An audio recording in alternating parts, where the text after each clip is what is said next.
স্থানীয় সময় সোমবার ভোরে উত্তর মধ্য ভিয়েতনামের হাতিং প্রদেশে আছড়ে পড়ে টাইফুন বোয়ালয়। ঘণ্টায় শতাধিক কিলোমিটার বেগে বয়ে যাওয়া বাতাস গুঁড়িয়ে দেয় বাড়িঘর, উপড়ে ফেলে বিদ্যুতের খুঁটি ও গাছপালা। হতাহত হয়েছেন বেশ কয়েকজন। অনেক জেলে এখনও নিখোঁজ।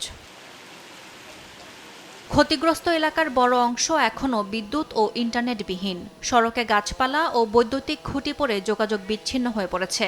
জরুরি ত্রাণ ও উদ্ধার কাজে নেমেছেন সেনা ও দুর্যোগ ব্যবস্থাপনা কর্মীরা। আমরা সারারাত কাজ করছি রাস্তা পরিষ্কার করার জন্য।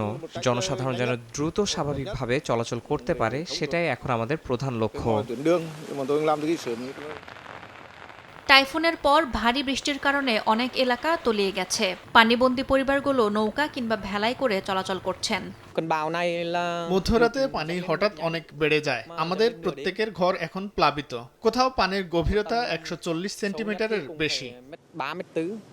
সরকারি হিসেবে ক্ষতিগ্রস্ত হয়েছে 1 লাখেরও বেশি ঘরবাড়ি ও 10,000 হেক্টর জমির ফসল। এছাড়া আগামী 24 ঘণ্টায় উত্তরের বিভিন্ন প্রদেশে ভূমিধস ও আকস্মিক বন্যার ঝুঁকি রয়েই গেছে বলে জানিয়েছে দেশটির আবহাওয়া দপ্তর।